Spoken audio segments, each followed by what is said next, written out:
Olá pessoal, este é o blog Tecraí, eu sou Efigênio Machado. O vídeo de hoje diz exatamente sobre o STF, a respeito do julgamento que se faz em torno da descriminalização das drogas com relação à maconha. Então, neste caso, o artigo 28 está sendo julgado para que possa descriminalizar a droga de quem foi encontrado com a determinada quantidade de droga, ele venha a ser descriminalizado sem a necessidade da descondenação, da despenalização. Então, sem passar por aquele julgamento prévia, então existe a despenalização. Sem passar por aqueles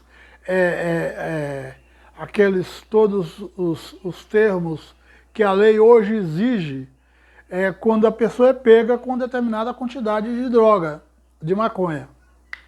Então, está se buscando exatamente a quantidade, está se julgando a quantidade de droga que a pessoa vai ser considerado como traficante ou como a pessoa pelo uso próprio, pelo consumo próprio.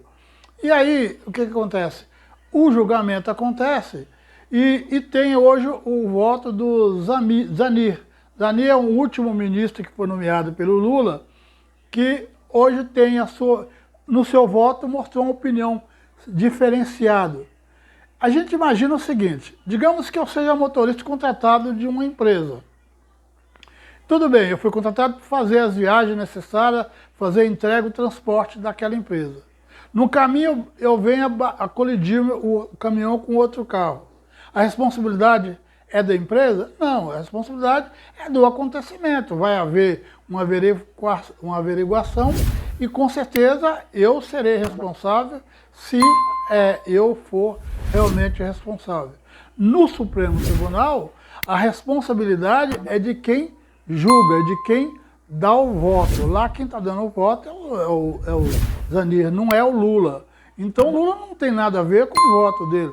Muitas pessoas falam, mas o Zanir ele é um pouco assim, extremista, outros falam de maneira diferente. Por que o Zanir não está de acordo com os votos do Barroso, com o voto do Alexandre, com o voto do Gilmar Mendes? É que são coisas diferentes. Cada pessoa pensa e age de uma maneira. Também o Zanir vai pensar diferente. O que leva o voto do Zanir a ter exatamente a diferença dos demais votos.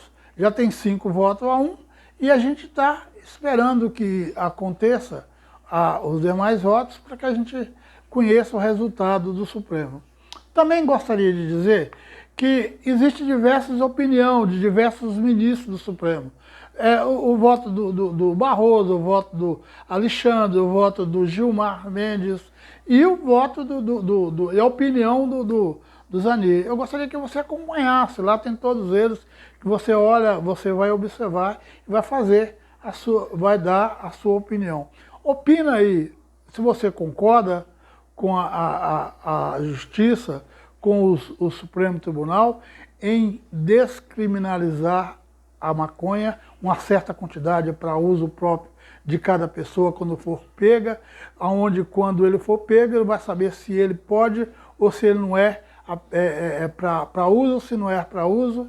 Então, veja os vídeos, a opinião nos vídeos dos ministros e dê sua opinião no final, se você concorda com eles ou não concorda, entende? Eu agradeço muito e muito obrigado por entender que não é nada pessoal, é apenas uma opinião que todas as pessoas têm e eu estou colocando ela para que vocês possam também ter a sua opinião. Até depois, se Deus quiser. Uma preocupação que eu queria dizer por respeito e consideração ao Congresso Nacional. Esse é um tema delicado em toda parte do mundo. E em muitas partes do mundo, e não só no Brasil, isso acaba sendo decidido no judiciário. E por que é decidido no judiciário? porque os habeas corpus desses meninos presos chegam aqui. E a gente tem que ter um critério para saber. De modo que não há aqui mínima invasão da esfera legislativa, de esfera de competência do Congresso, porque quem prende são os juízes e quem julga os recursos de os habeas corpus somos nós. Mas a verdade é que na África do Sul, na Argentina, na Colômbia, em diversos países, foi o judiciário que fixou esse critério. Muito obrigado, ministro Gilmar. Então, é só para dizer que eu me disponho a elevar até 100 gramas, mas aí a gente pode tentar construir um consenso depois que os demais colegas votarem. Coloco aqui e trago aos autos os impactos de políticas públicas, tanto de despenalização quanto de descriminalização de drogas até então ilícitas ao redor do mundo. Cito os exemplos de Portugal, Itália, República Tcheca, Estados Unidos, onde hoje 19 a 20 estados já despenalizaram, alguns de forma mais ampla, outros de forma menos ampla.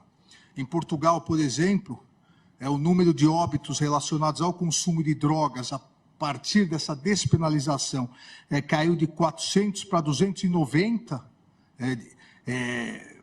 anualmente.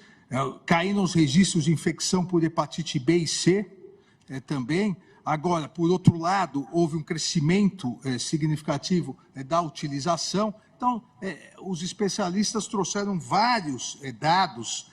Na Itália, se registrou aumento do número de condenações a penalidades administrativas a partir da despenalização, e aqui até da descriminalização, algo semelhante ao que propôs o eminente ministro Gilmar. Aquelas sanções não privativas de liberdade passaram a ser sanções administrativas. E houve um aumento da efetividade da fiscalização administrativa.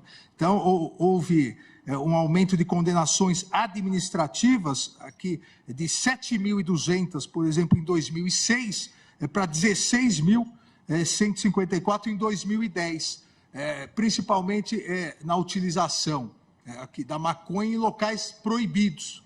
Então, a fiscalização administrativa mostrou-se mais efetiva.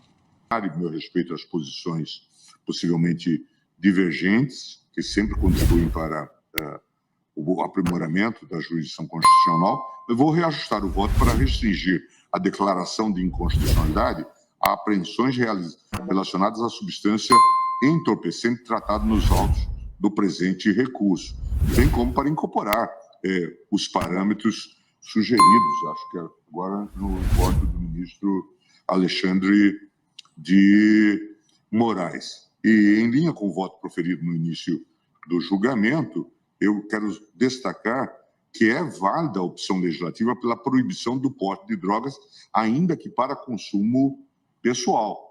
Só estamos falando de que não se deve tratar como crime. Não comete infração penal quem adquirir, guarda, tiver depósito, transportar ou trouxer consigo para consumo pessoal a substância cannabis sativa sem prejuízo do reconhecimento da ilicitude extrapenal da conduta com a apreensão do entorpecente e a aplicação de sanções de advertência sobre os efeitos da droga. Portanto, aqui a gente convola, na minha proposta, o artigo 28, que retira o seu caráter penal e lhe dá um caráter de sanção administrativa.